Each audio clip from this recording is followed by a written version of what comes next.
Hi friends, I am Rajiv Kumar. आपके लिए लाया हूँ एक वीडियो जिसमें हम लोग पढ़ेंगे पादपों के बारे में, यानी पेड़ पौधा के बारे में, पादपों के बारे में, यानी पादप के तना के प्रकार। पादप में भी पढ़ेंगे तना के प्रकार।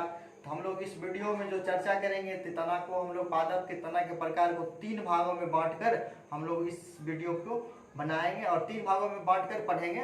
तो इस तरह से हम लोग चलते हैं, वीडियो को स्टार्ट करते हैं। तो शुरू करते हैं। पहला है यानी भूमिगत तना। 3 भागों में पादप के तने के प्रकार को 3 भागों में बांटते हैं। पहला होता है भूमिगत तना, दूसरा होता है अर्धवायवीय तना और तीसरा होता है वायवीय तना। यानी कि भूमिगत तना, अर्धवायवीय तना और वायवीय तना के रूप में हम लोग बांटकर इस वीडियो में चर्चा करेंगे।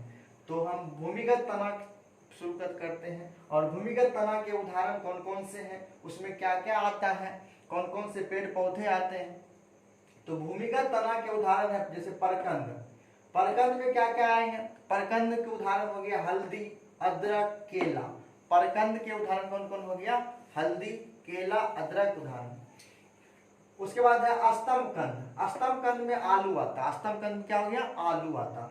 परकंद कंद में कौन हो गया? हल्दी हो गया, अदरक हो गया, केला हो गया। ये परकंद हुआ। हल्दी, अदरक, केला किसमें आ गया? परकंद के उदाहरण है। अस्तमकंद के उदाहरण हो गया आलू। अस्तमकंद हो गया आलू उदाहरण होते हैं। सलकंद, उसके बाद आता है सलकंद। सलकंद के उदाहरण है प्याज, लहसुन।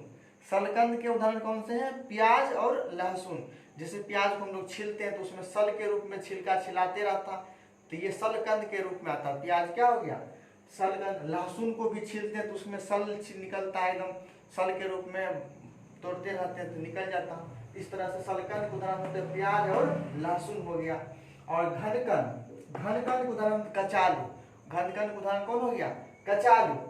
कचालू और जिमीकंद। कचालू कहते हैं प्रक्चा जो होती है घर में, यानी गांव घर में हम लोग कचालू को प्रक्चा खाते हैं, जो घर में गांव घर में खेतों में उगाया जाता है, जिसकी सब्जी बनाया जाता है मिट्टी के तौर में। या और ये होता है जिमीकंद, होता है जो ओल कहते हैं। जिमीकंद का नाम हम लोग वैसे गांव में कहते हैं ओल, और कचालू को प्रक्चा कहते हैं और जिमीकंद को ओल कहते हैं। ये किसका उदाहरण है? घनकंद का उदाहरण है, जिसको हम लोग और अन्य नाम से भी अभी जगह जगह पर अन्य नाम से भी जाना जाता है। इसको मिट्टी तौर वाला भी कहा जाता है।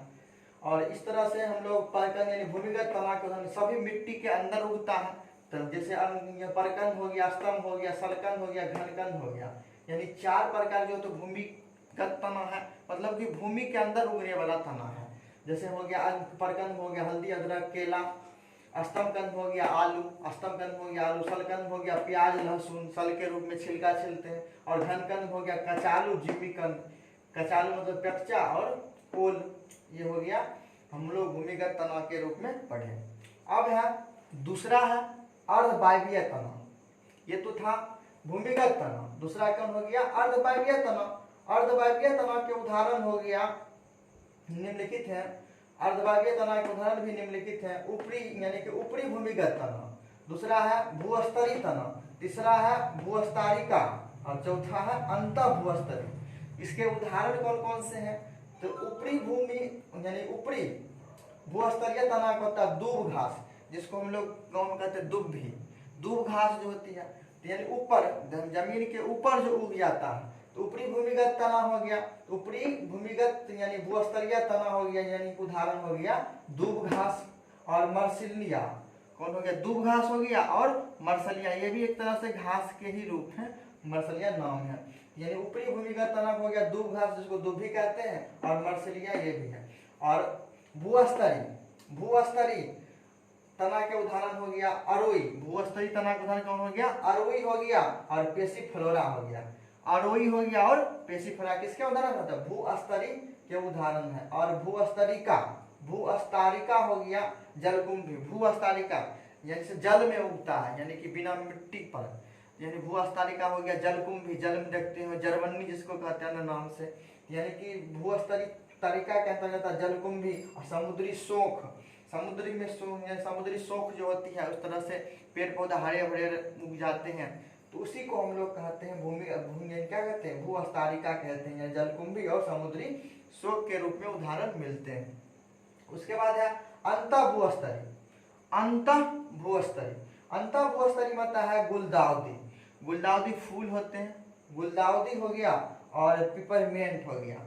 गुलदाउदी और पिपरमेंट, पिपरमेंट की खेती किया जाता है और पिपरमेंट जो खेती से क्या बनता है, तेल बनता है, ठंडक तेल जितने बनते हैं, हिमगंगा या नवरत्न तेल जो बनाया जाता है सब पिपरमेंट से, पिपरमेंट पान में भी डाला जाता है। यानी कि पिपरमेंट का जो खेती आज होने लगा इधर, यानी कि अंतःभूस्तरीय के उदाहरण हो जाते हैं, पिपरमेंट हो गया और गुलदाउदी हो गया। ये दोनों क्या है, अंतःभूस्तरीय के उदाहरण है, यानी कि ये सब अर्धवायवीय तना के उदाहरण थे। अब हम लोग तीसरा पर आते हैं, तीसरा है वायवीय तना। ये तो हम लोग पढ़े थे अर्धवायवीय, इधर हो गया वायवीय तना का उदाहरण। तो वायवीय तना के उदाहरण में कौन कौन से आएंगे, तो वायवीय तना का उदाहरण होता है कटक स्तंभ, दूसरा है परतान स्तंभ, तीसरा है पर्णकाय स्तंभ। इसके यानी कटक स्तंभ के उदाहरण होता है गुलाब। कटक मतलब कांटा होता है, गुलाब में देखते होंगे कि उसके पेड़ में अधिक से अधिक कांटे होते हैं, तो कटक स्तंभ के रूप में हम लोग कहते हैं उसको। तो कटक स्तंभ हो गया गुलाब, कटक स्तंभ क्या हो गया, गुलाब। और परतान स्तंभ, परतान स्तंभ हो गया अंगूर हो गया। परतान स्तंभ में क्या हो गया, अंगूर हो गया, अंगूर की खेती होती है। और पर्णकाय स्तंभ, पर्णकाय स्तंभ में होता है नागफनी। नागफनी को हम लोग कैक्टस कहते हैं, नागफनी को क्या कहते हैं, कैक्टस कहते हैं, जो रेगिस्तान में पाया जाता है। नागफनी देखते हैं घर के आसपास कटीले उगाए, यानी कि कटीले के रूप में उगा रहे तो तना के रूप में उसके पत्ती निकल जाते हैं, जो उसमें पीला पीला फूल निकलता है नागफनी में।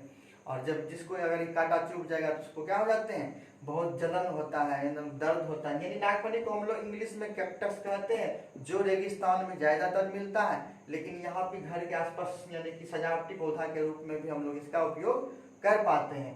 तो यानी कि ये पर्णकाय स्तंभ के उदाहरण है, तो कौन, नागफनी यानी कैक्टस। कैक्टस किसके उदाहरण हो गया, पर्णकाय स्तंभ के उदाहरण हो गया। और परपात स्तंभ हो गया अंगूर, और कटक स्तंभ उदाहरण हुए गुलाब। और ये सब किसके हो गया, वायवीय तना के उदाहरण हो गया। किसके हो गया, वायवीय तना के उदाहरण हो गया। फिर से हम लोग वीडियो को रिवीजन कर लेते एक बार। भूमिगत हम पादप तने को 3 भागों में बांट दिए थे, भूमिगत तना, अर्धवायवीय तना और हो गया वायवीय तना। भूमिगत तना हो गया परकंद, परकंद हो गया हल्दी अदरक केला आलू, सॉरी हल्दी अदरक केला हो गया। स्तंभकंद हो गया आलू, स्तंभकंद हो गया आलू। सलकंद हो गया प्याज लहसुन, घनकंद हो गया आलू और कचालू। ये तो था भूमिगत तना का उदाहरण। अर्धवायवीय तना हो गया ऊपरी भूमि, ऊपरी भूस्तरीय तना के उदाहरण आ जाता है दूब घास और मर्सिलिया, दूब घास और मर्सिलिया जाता।